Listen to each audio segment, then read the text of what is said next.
Welcome to Backstage with Richard Ridge. I continue my SAG-AFTRA Foundation, BroadwayWorld.com, Conversations Q&A series, which celebrates the vibrant theater community here in New York City and the union actors who aspire to have a career on both stage and screen. This event, which is coming from the NYIT Auditorium on Broadway, is a career conversation with one of the entertainment industry's most beloved actresses who moves effortlessly between stage, screen, and television. Please welcome Tony and two-time Emmy Award winner, Ms. Blythe Danner. Carol, when are you going to move in here? Susan just passed on. She was 2 cottages over. That reminds me, we got new brochures, and I want you to see the new brochures. I don't want to see the new brochures. I saw the old brochures. Well, I'm bringing them to your house this week. Yeah, Carol, you're missing out on all the action. You know, I'm happy in my house. I'm very happy, thank you. Guys ask about you all the time, Carol. I could hook you up. Oh, come on, don't start with that. What? Dating talk, the second husband talk. You couldn't pay me. But they do pay you when they die. Not always. I'd like to start by talking about your latest film, I'll See You in My Dreams. It is such a beautiful film, and you're exquisite in it. Oh, thank you. You play Carol, an elegant widow who re-enters the dating scene with the encouragement of your girlfriends. How did this film come about for you? Well, you know, I've done a lot of indies, which I always love to do because they're always more relaxed. I think I've never had a real security about doing film because I started in theater and done theater most of my life, and I've always thought, sort of abhorred the idea of the camera being right there and you're limited in your physical freedom, and you know, it's all a little bit, to me, a little bit like being in prison, or it was for a long time. And then started doing more of these indies, and which I grew to love because for instance, the crews, they'll always lean forward. They'll be your audience, you know. They're very curious. They embrace the idea of being in a film that's not going to make any of us money, but we're there because we love it. And I've always been a supporter of independent films, and this is the first one where I was asked to do it and be in every scene, and I first said, oh, no, I can't. I don't have the stamina. How could I possibly be in every film? Because I'd been used to being a supporting player for all my life, except on stage, where I've done some leads. So this young man, Brett Haley, who was only 29 when he wrote it, I don't know how many of you have seen it, but it's,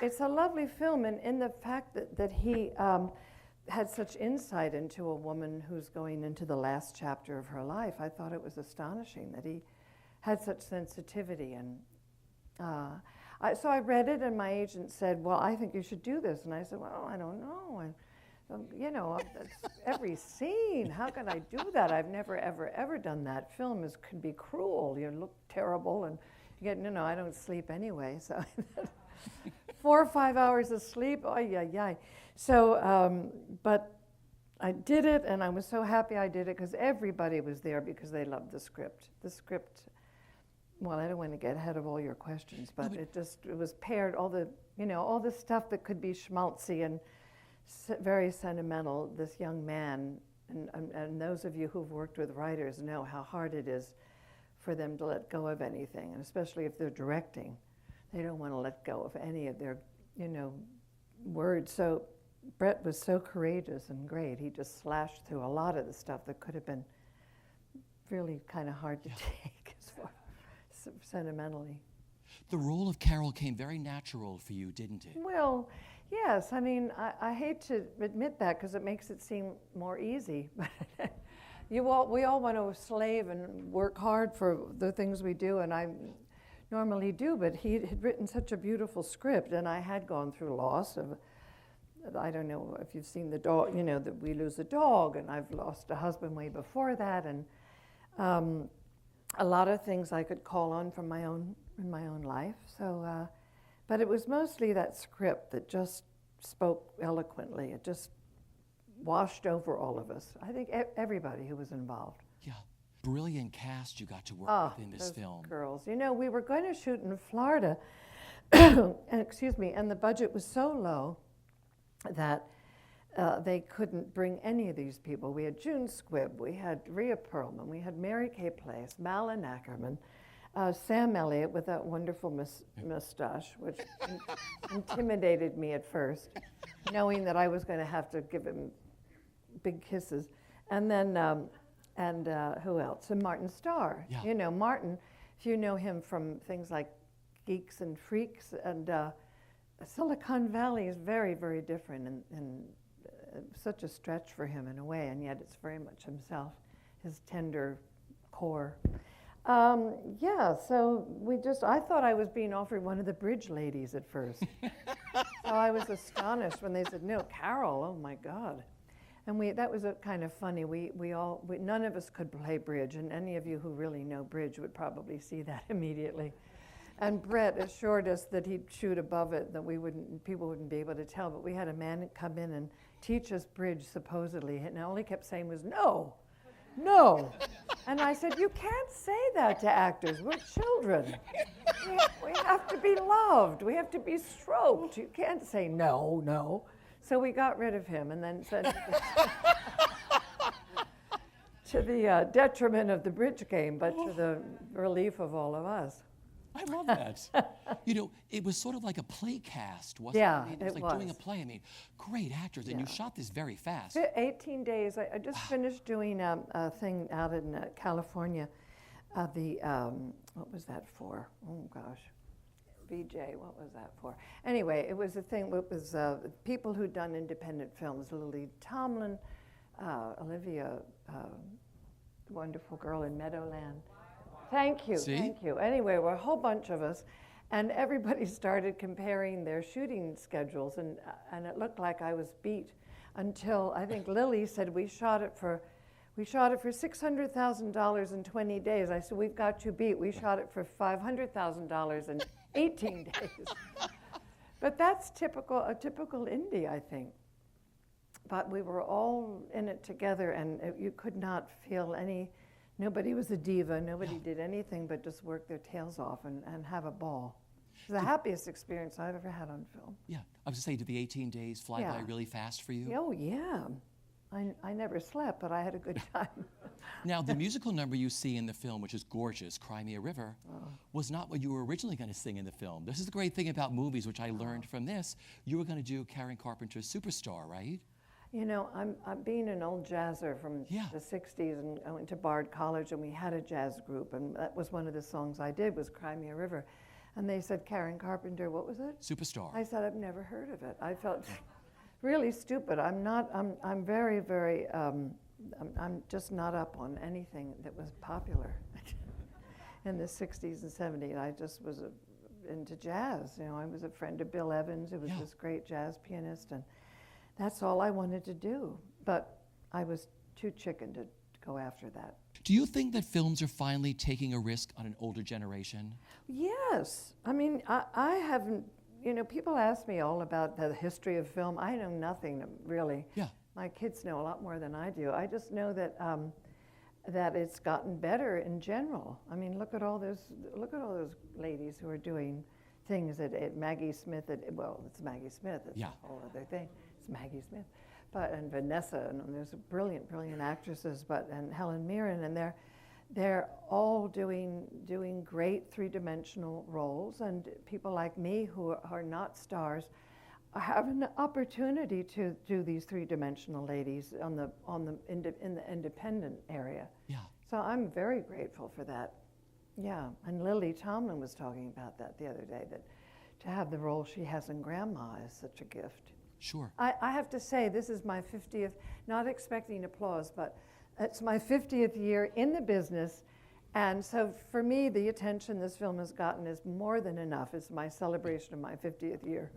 So, no. That's wonderful. I'm just happy about that. Sure. Yeah. Like I said, beautiful, beautiful film.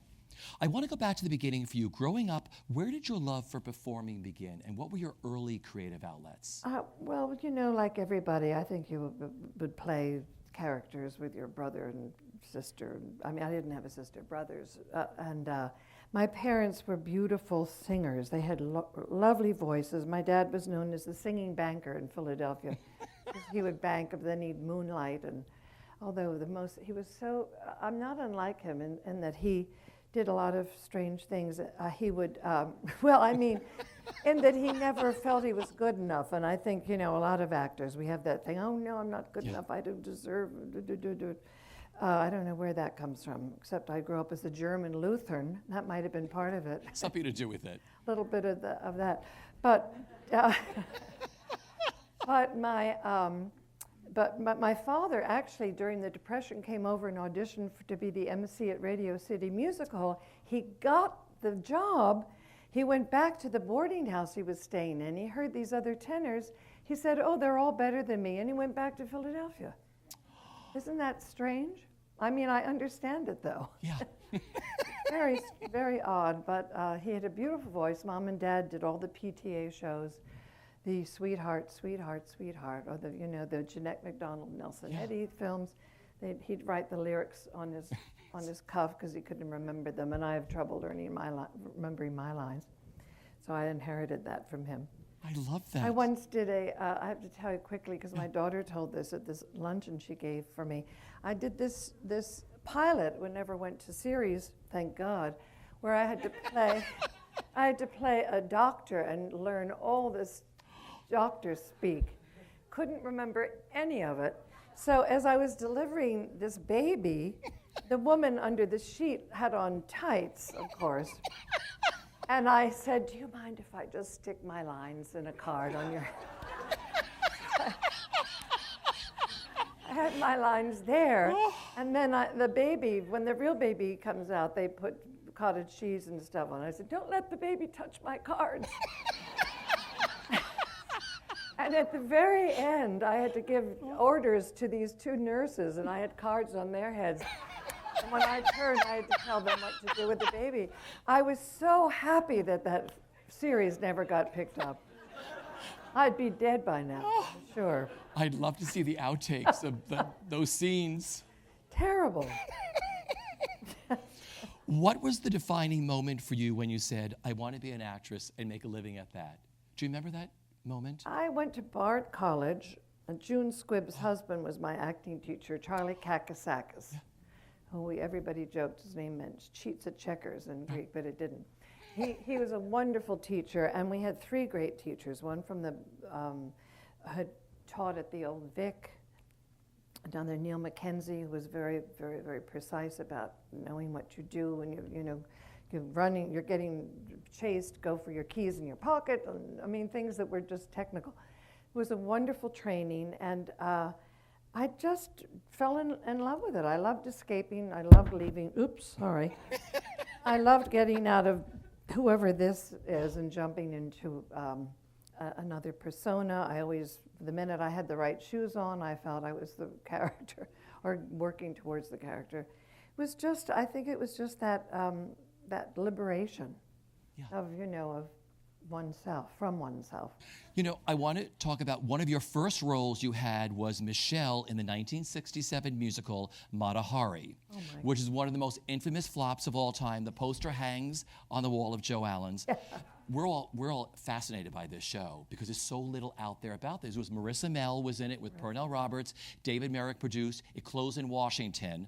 You had a role in this. What do you remember about Mahari? I just remember everybody walking through and saying, it's a write-off, it's a write-off. And I had no idea what they were talking about. I was so young. But this I do have to tell. The opening night in Washington, I guess the National Theater, the very big production, lots of music where, yes, Mahari has been shot. She's like this. And the doctor comes out and takes her pulse, and then she's gone. And we're all in the back, behind the curtain, singing, what is it? Les enfants de la patrie. And the curtain begins to come down. Very solemn, very big production. And just before, unbeknownst to us, just before the curtain hits the bottom, Marissa goes, and it was a benefit for the Democrat. I don't know if you could all see that. She scratched her nose. It was a benefit for the Democratic Party, and we heard just roars of laughter. And until we found out what happened, it took quite a while. And apparently she said, I couldn't help it, my nose itched. She's Swiss. Poor dear, I never heard about her again. Maybe that was it. I don't know if she worked again in Switzerland, but isn't that something? But everyone talks about, And the producers was playing at the same time during the day, the first producers. So this is 1967. Yeah. So we during the day after, when we knew we were a flop and we were going to close, we all would just go to the producers and roar because it was, well, that was a write-off too. Then you realize, oh my God, that's what Zero Mostel and Gene Wilder are doing. But I wonder that's the first time I've thought. I wonder if, and you know who one directed it, Vincent Minnelli. Vincent Minnelli was the director. Jack Cole was the choreographer. I mean, it had Martin Charnin. I mean, there was some great people. Yes. David Merrick was the producer of the show. Right. Yeah. But everyone said that Mr. Minnelli directed it as if he was on a dolly moving out, because he'd worked with Purnell and Marissa on this very small scale. But I often wonder whether somebody put her up to that. Maybe they really wanted it to close quickly. But it could have had the producers a reverse effect too, couldn't it? But I'm sure for you, like, oh my God, I got a big musical. I'm going, Vincent Minnelli, Jack Cole, I'm going to Washington, and then that happens, right? Well, those early years in New York, you became a part of the Repertory Theater of Lincoln Center, which was under the direction, is it Jules Irving? Yes. Yeah. How did that shape you as an actress those years? Well, the first thing I did there was a Molnar, I think. What was that anyway? It was great to be part of a repertory company. It was Summer Tree, I think, was the first thing I did. Yeah. And when we worked on... You did Cyrano de Bergerac. Yes. The Miser. And I was running upstairs. I was doing downstairs in the Mitzi Gaynor. No, the Mitzi Newhouse. I call it the Mitzi Gaynor to the Mitzi Newhouse. I always do that. I run from downstairs to upstairs, where I was a nun in Cyrano, and then I take off the habit and run down or actually finish Summer Tree and run up and put on my habit. That's true repertory. Sure. But I was pregnant with my daughter when we were doing Twelfth Night, and Martha Henry, who played Olivia, and I was Viola. We found out we were pregnant the same day, and we swore we wouldn't tell anybody, because all they'd say is, sit down, put your feet up, don't work so hard. We said we didn't want to hear any of that. So closing night, we told Jules, who had a rough season, a couple of them, I guess, but, and he said, when we announced it, he said, well, this is one thing I'm not responsible for. Or two things. I love it. So you ran up between, I call it the Mitzi Gaynor too, because if you look at the letters, it's Mitzi. It looks like Las Vegas. Yes. How they spelled Mitzi Newhouse. Yeah. So you did one show downstairs, you did the other one upstairs Well, at Beaumont. the first time, yes. Wow. Well, you did an off-Broadway play called Someone's Comin' Hungry, which closed after just 16 performances, but it changed your life forever, didn't it? Well, yes, it's a funny story too. Well, not that they're all so funny, but to me they are. Yeah. My husband produced Someone's Comin' Hungry, and that was the era of all the mixed marriages. Cleavon Little, who sadly died so early, who was in Blazing Saddles and other more esteemed projects as well. But he was wonderful. Diana Sands was in the Gingham Dog. George Grizzard played her husband. Diana Sands was a wonderful black actress who also died very young. Was actually cast in the Gingham Dog as George's sister, George Grizzard's sister. And then my agent, in those days, Stark Hesseltine, who was really, really wonderful, died, she was young as well, called up after I'd gotten the role, my first Broadway role. I was so excited. He said, there's a better role. I don't think agents would do that at all today. Off Broadway for no money, but it's a great role for you. Why don't you just go down and read for it for the heck of it? Even after So I did go down and I read, and it was a great, juicy role. And my husband to be was a producer and was just cracking jokes when I came on. All the girls wore see-through blouses in those days, in the 60s, and skirts up to here. And I came in old ladies, overdressed, cold galoshes. And he just made fun of me. And I thought, who is this dope? I have to do a very emotional scene. What's he doing? Anyway, after that, we somehow hit it off, and we got together and the show closed almost immediately, but we would meet at unemployment.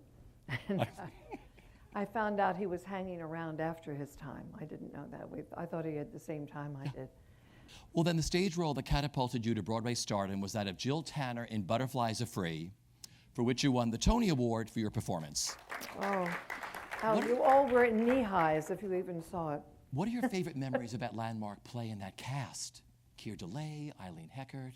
Well, it's wonderful, wonderful memories, but I have to tell the one memory that was stupid on my part, but after I won the Tony, I came back on stage that night and I had a very intricate entrance. I sort of did a somersault and flopped over, and I came in and they applauded, and they completely messed up my entrance.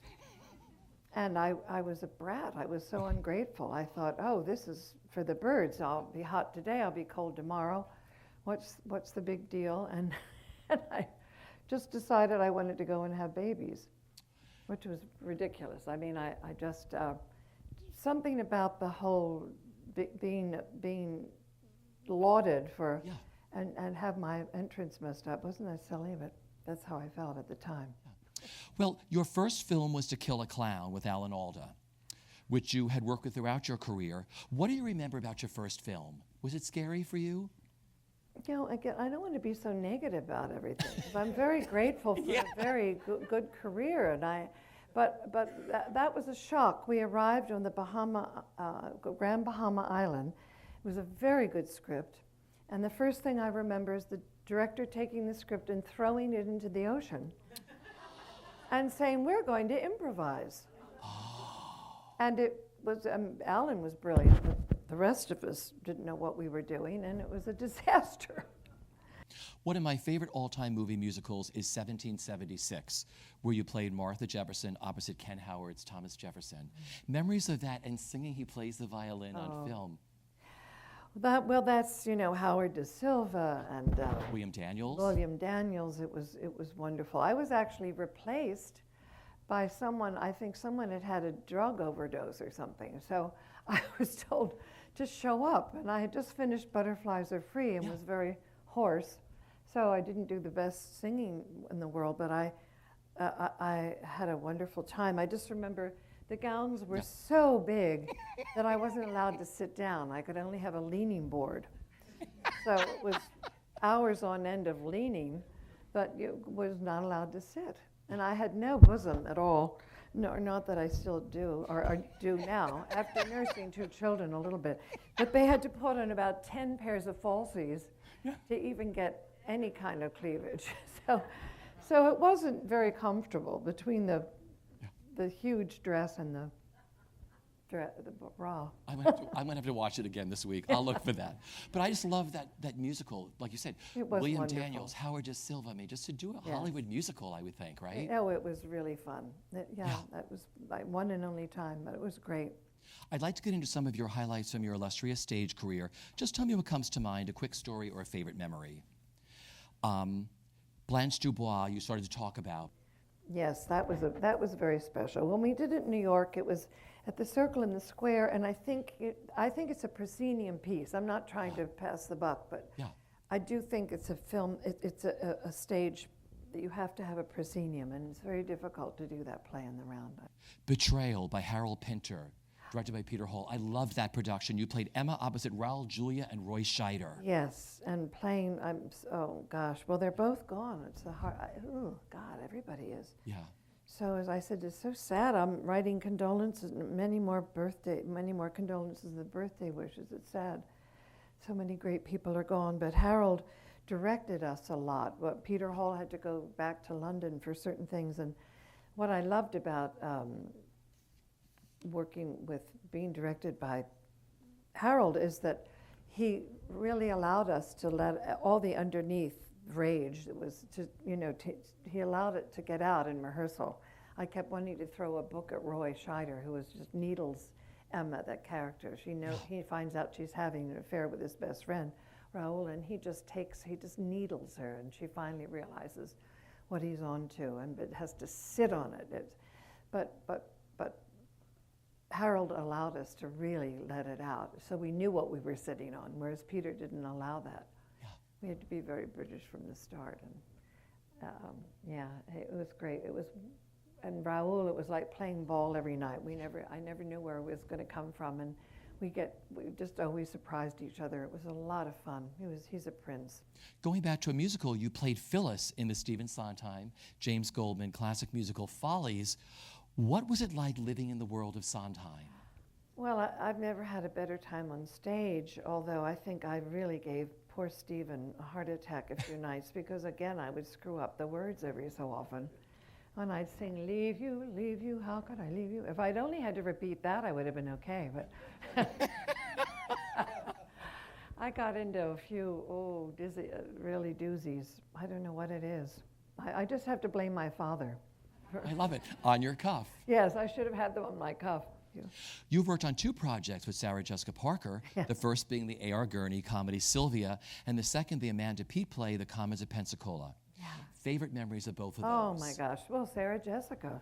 Yeah. Who's the dearest soul in the world. We laughed and laughed and laughed. We shared a dressing room, and we never stopped laughing in Sylvia. And I can't wait to see it. I've been in California, so I missed the opening and just got back, so I cannot wait to see Matthew, her husband, who is playing that Charlie Charles Kimbrough. Thank you. Where are you? Right there. What is this? Is there one person giving me all these No, it's names? everybody. Oh, my God. Yeah. But I'm so obliged. Thank you. But what a great cast you had. Yes, that was really, really fun. We had a ball. And then there, of course, is the Amanda Peet play. I love The Comets of Pensacola. I did too. Yeah. I don't think a lot of people did, but we sure had a ball. See, everybody I knew who saw the show, I mean, it was loosely sort of based on a Madoff-y kind of story. The girls, the daughters instead of sons. But that, again, was a ball just to dig into Ruth, or the Ruth-like character. You were mesmerizing in Donald Margulies' play The Country House, playing an actress, Anna Patterson, for director Daniel Sullivan. Had you worked with Daniel before? We were friends from the time of Lincoln Center, long, long, long ago, but no, I had never. We had done a reading of a play that he wanted to do. It never happened, but Danny's one of the greats. And yeah, that was a lot of fun. I think, it was very close. It was about Williamstown, and it was some people felt it was too close to the Chekhovian, but I think Donald Margulies did a fantastic job. What are you doing inside on such a gorgeous day? Waiting for you. Oh, shoot. Shouldn't you be out having unprotected sex with people your own age? I'm with people my own age all year long. Yeah, well, so what? It's summertime. I just got to look at some of this year's apprentices. They're adorable. They're always adorable. Oh, well, you should hang out with them. Why? They're all actors. And what's wrong with actors? I hate actors. Oh, you do not hate actors. Your whole family is actors. Exactly. Ha ha, very funny. I understand you have a wonderful mantra that you say right before you go on stage. Oh. Would you repeat it? Let the play wash over me, us, take us along. That started when I did Betrayal. Yeah. Because I think in all of these great characters that are written, and Emma in Betrayal, it really felt like every woman, not unlike Carol feels to me, because written sparsely enough that you can really project your own suffering or whatever you're going through in life into those characters. And every night I felt like every woman in that audience, if she wasn't tempted or wasn't having an affair with another person, being married, there was identifying that longing, that loneliness sometimes you feel in marriage. Marriage goes like that, and there are those times when you do feel, if you're not communicating properly, you're feeling lonely. And so Emma, to me, really captured that so wonderfully. Yeah. Well, I want to get into Huff. Wonderful performances, Isabel. I mean, Hank's mom on the show. You received 2 Emmy Awards, the first in 2005 and the following season in 2006. I don't know How what much they were fun? thinking. Yeah, That's what they were thinking. Bizarre. But she was a real three-dimensional character. And to have an affair with Oliver Platt, who could be my son, that was a lot of fun. That was a very liberating role. Yeah. Yeah. And working with Hank, great show. Oh, Beautifully yes. written, too. Very much fun. I'm so happy you're doing this because, when you're out of work as an actor, you think, oh, I've never done anything. Yeah. And Who's ever going to hire me again? You work all the You're time. making me feel terrific. My final question for you is, what is the best bit of advice that you've been given, both personally and professionally, that you live by? Oh, my goodness. Just keep on.